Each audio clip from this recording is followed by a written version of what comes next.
Welcome everybody. Hi, if you're joining us on Zoom. We've got Claire and Philip today. And this evening we're going to begin with a Dharma glimpse by Karmadeva. So I shall move the microphone over and then hand over to you.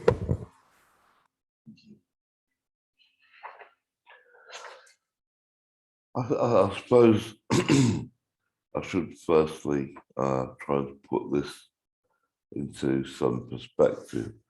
I work in the field of mental health, and as part of my role, I try to get people involved in the service, that is to find out what they want and hopefully deliver that to them wherever possible, or deliver what we can within our framework to them how we can.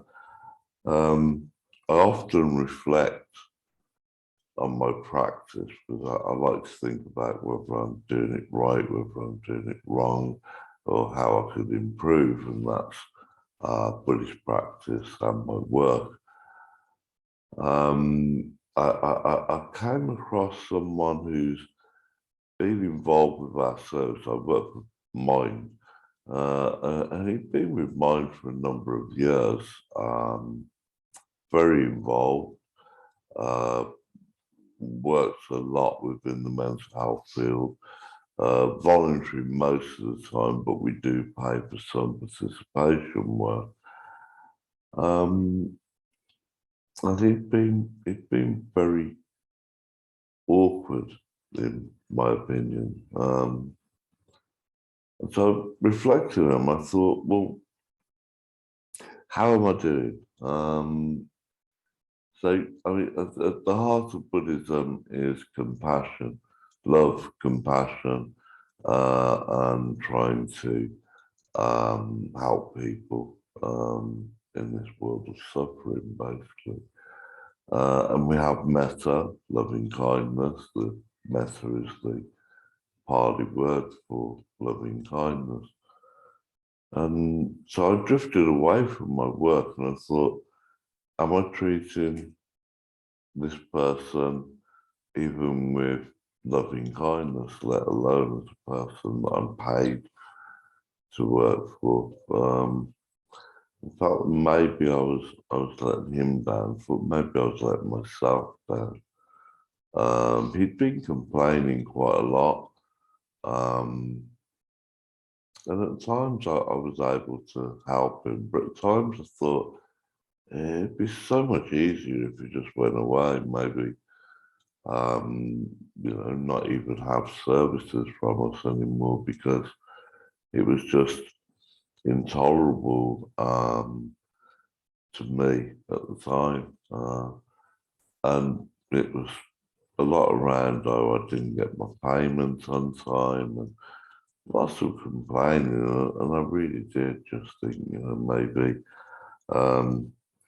you should just leave me alone, which isn't showing love and compassion or kindness or worrying about people suffering. It was more worrying about me and what my feelings were.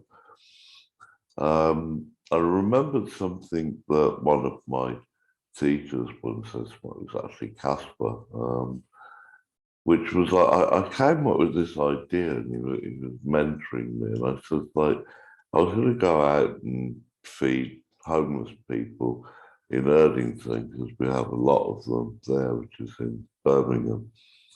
He said, oh, is that what they want then? I thought, what a silly question, of course it's what they want. I hadn't asked anybody, I just decided it was what they want. And he gave me a book to read, which was about a social worker that used Zen therapy. And I can't remember if it was Kaspa or the book that talks of a cone, about a man and his daughter, and they lived in a little Chinese village, and they had to go about half a mile or so each day to get their water. And then when after they got the water, they're carrying it home on their shoulders when suddenly the man fell over, water spilling everywhere.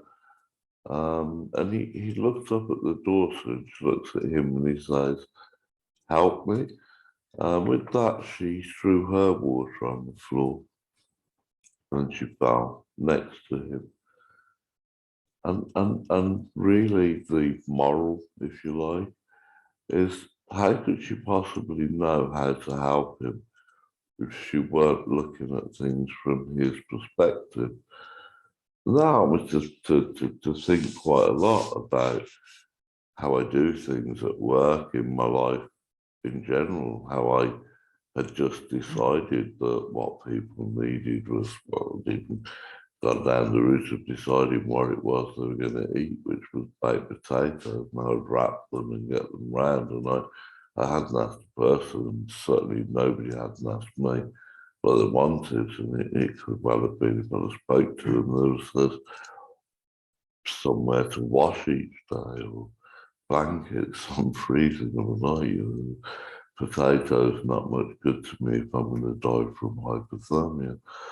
And I related this to the person that I was working with. I just decided he was moaning and complaining. Yeah, I'd gone out and I'd asked him, "What do you want? What can we do for you?" And then because his idea didn't necessarily fit with what mine was, I saw him as a nuisance, that he was in some way aggravating me. I did change. I went back to him and I talked to him about how can I help you. I'm trying to work out a plan of where we can get to kind of be on the same playing field, and that we're trying to deliver to him what he needs, and that I'm trying now to understand more about what he needs. And for me, it shows how you can drift away and not realise, one, it's my job, I'm paid to listen to people and try to deliver what they want. And two, as a practicing Buddhist, I ought to have listened and I ought to have used loving kindness, metta, to help this person. And so for me, it's making sure that I try to keep track of my own ego, and not take things so personally. But if somebody is suffering and in that much pain, maybe I ought to wonder why. Why is the person like this? Has he been involved in mental health services for so long? He's often been disappointed that people ask him questions and then don't deliver what he's asked for, and that maybe I could look at things differently and attempt in both my working life and my Buddhist life to see people from their perspective, try and put myself in their shoes. No need to do. Thank you. Thank you. So we'll go into a period of quiet sitting together now. And I'll make an invitation for what you might do in this time.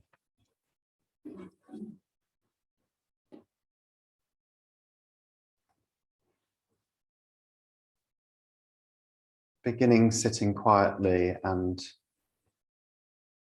if it helps, paying attention to the breath for a moment.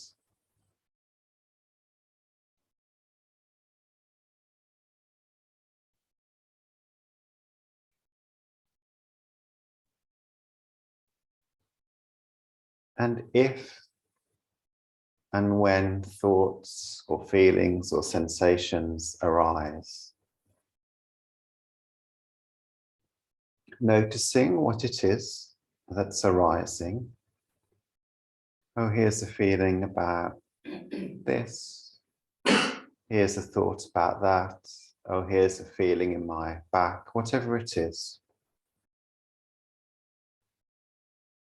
And then inviting some space between you and the thought or the feeling. Not to get rid of what's there, but to allow some of the light of the Buddha, to allow some of the light of compassion into your system.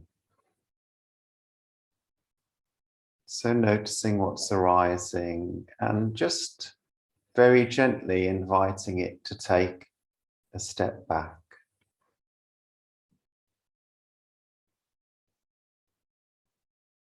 And if the mind becomes peaceful, just settling into the peace.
The Buddha was very clear that this world is shot through with suffering,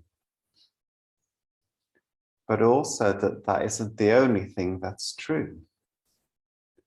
That as our minds and hearts settle and the greed, ill will, and ignorance clears, what we discover is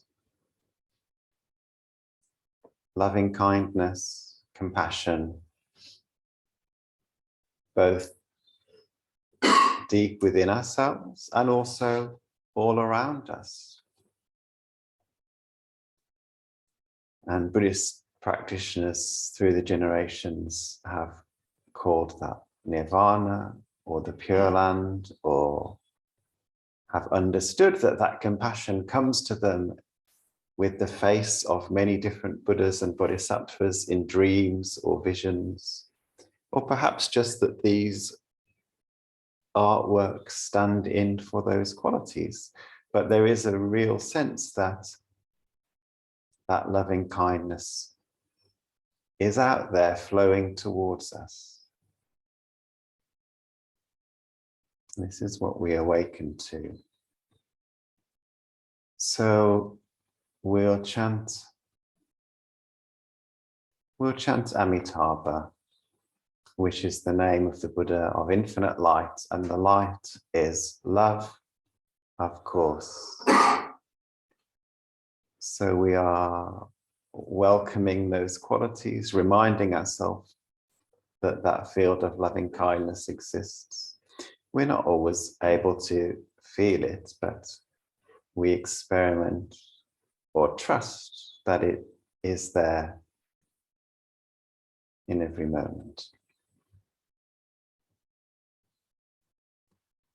Amitabha, Amitabha,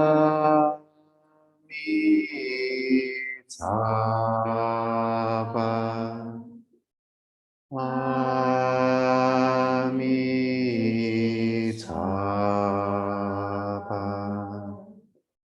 Amitabha,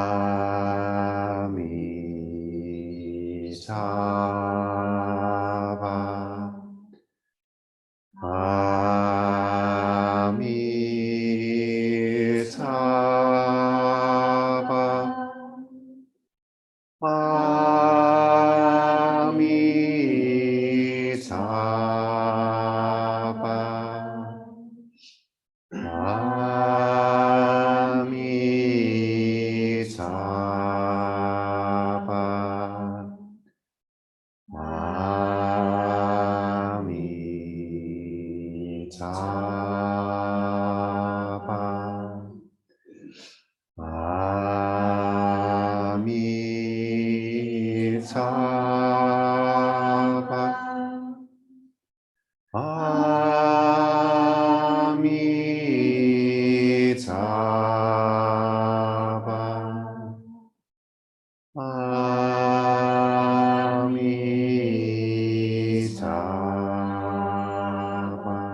So in a moment, we'll recite the refuges and precepts and bodhisattvas and so on. The refuges, the things we take refuge in, the things we experiment with leaning upon are the things that point us towards that field of loving kindness. The Buddha, the title Buddha means awakened one. So somebody who has woken up to these deep truths about the universe and embodies them in their lives. So both the historical Buddha and all other awakened teachers. The Dharma, both the teachings that are passed on and these deep truths themselves, and the Sangha, the people who come together as a community to try and live in this light of loving kindness. And then the 5 precepts that the Buddha gave to lay people. We might choose different precepts for lay people if we were starting from scratch, but partly we use these 5 because they've been said for 2,500 years. So it's part of what links us back in with that very early community and hints at what a life lived in the light of loving kindness looks like. There's a lot of L's in that sentence. This is a tongue twister. So please repeat after me. For refuge, I go to the Buddha. For refuge, I go to the Buddha. Namo Buddhaya. Namo Buddhaya. For refuge, I go to the Dharma. For refuge, I go to the Dharma. Namo Dhammaya. Namo Dhammaya. For refuge, I go to the Sangha. For refuge, I go to the Sangha. Namo Sanghaya. Namo Sanghaya. With faith in the three jewels. With faith in the three jewels. I pray that I may not take life. I pray that I may not take life. With faith in the three jewels. With faith in the three jewels. I pray that I may not steal. I pray that I may not steal. With faith in the three jewels. With faith in the three jewels. I pray that I may not fall into sexual misconduct. I pray that I may not fall into sexual misconduct. With faith in the three jewels. With faith in the three jewels. I pray that I may avoid wrong speech. I pray that I may avoid wrong speech. With faith in the three jewels. With faith in the three jewels. I pray that I may avoid intoxication. I pray that I may avoid intoxication. No blame. No blame. Be kind. Be kind. Love everything. Love everything.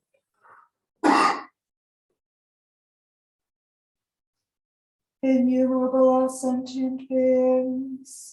We vow to save them all. Inexhaustible are deluded passions. We vow to transform them all. Immeasurable are the Dharma teachings. We vow to master them all. Infinite is the Buddha's way.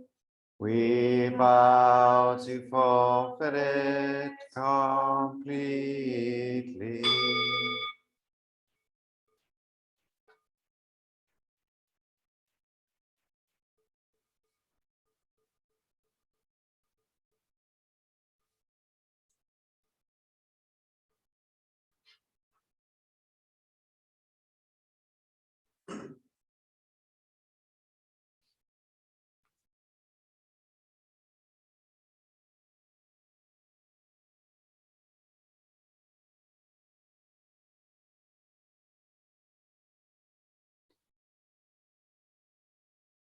This last couple of weeks, I've been very mindful of impermanence. One of the Buddha's key teachings, what is that things in this world are of the nature of appearing and disappearing. Moments appear and disappear. Thoughts, feelings, our mood over the course of a day. The meal we're enjoying, things that we don't like appearing in our lives. And of course, loved ones disappearing, dying, becoming memories. And then perhaps in time, across the generations, not even being remembered consciously.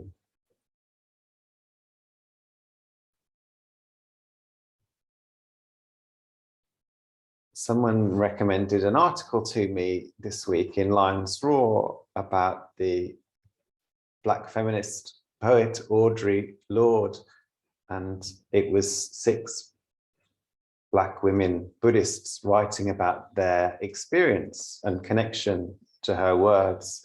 And one of Lorde's lines just landed with me in a really powerful way in this article. We are not built for survival. And so much of what we do as a human culture is about trying to create something that goes against that, trying to create things that will outlast us. Trying to create something solid, We do that in our own lives in small ways as well. Oh, I wish I had more time. Oh, I wish I had more ice cream. Oh, whatever it is.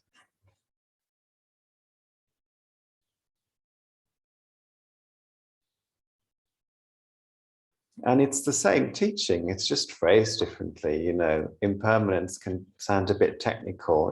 And of course that's a translation. I don't know how that word would have landed in Magdi, which I think is the language the Buddha spoke all those years ago.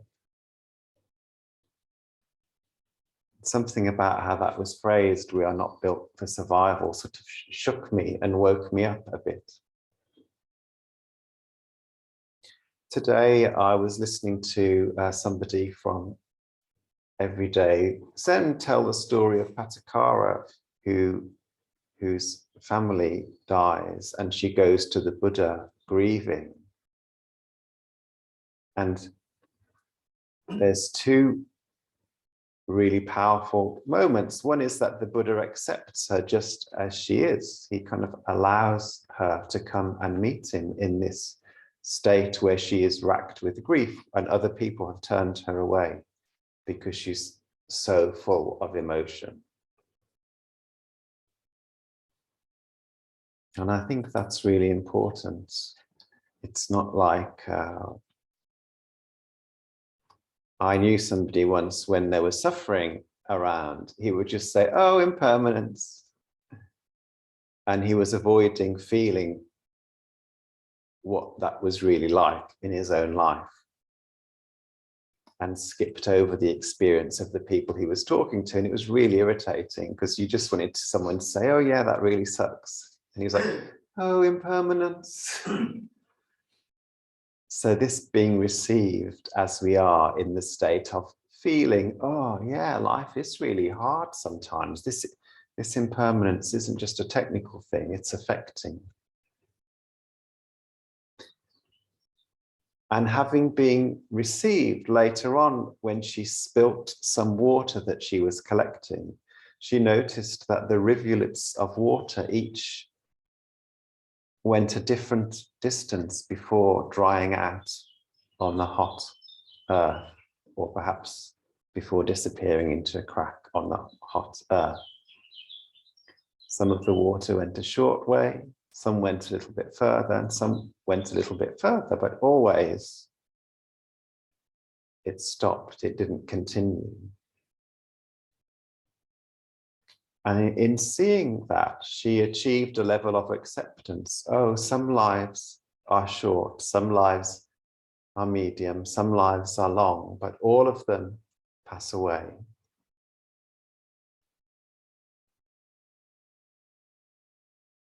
And this wasn't the kind of, oh, it's just impermanence.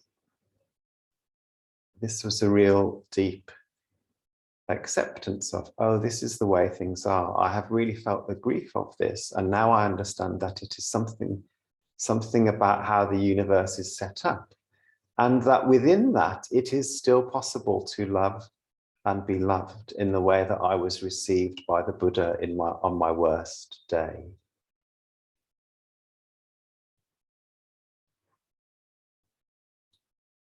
And I wonder how it would really be to live knowing that deeply.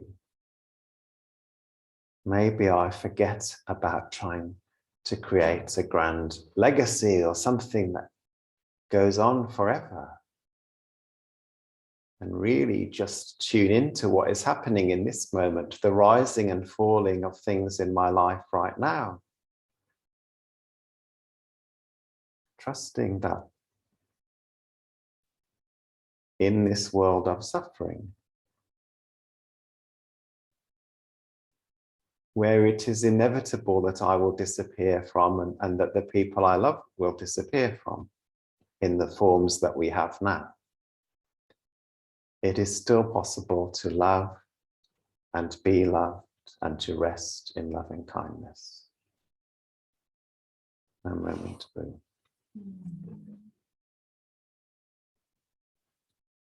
So now, in a moment, Fee will ring a bell and we'll stand to make our prostrations in front of the main shrine. So do make sure there's some space in front of you.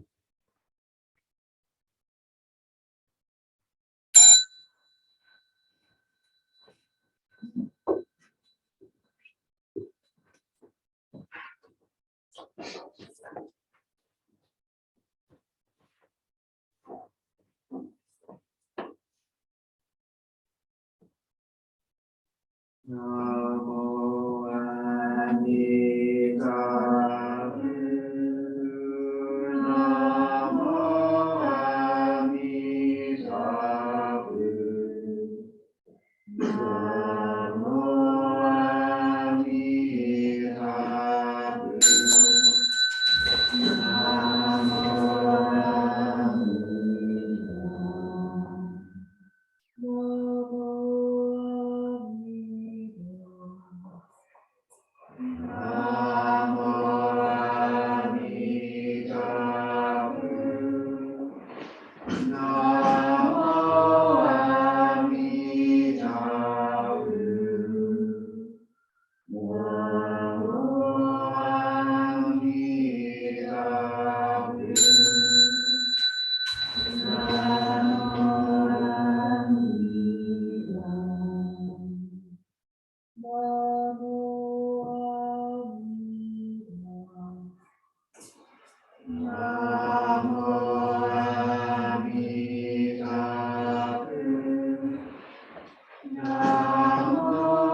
Gratitude we offer this incense to all Buddhas and Bodhisattvas throughout space and time.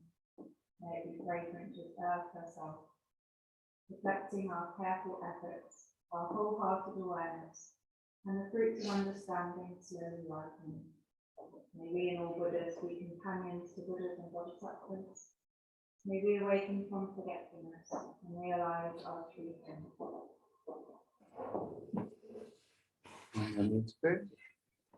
Yeah. So we'll bow to each other.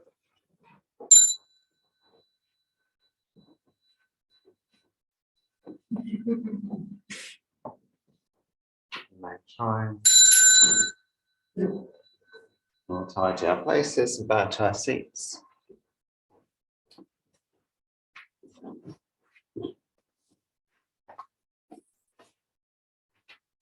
So you're very welcome to join us for a cup of tea after we finish practicing. And just a reminder, the donation bowl is in the hallway. There's always things that need to be done in a building this size.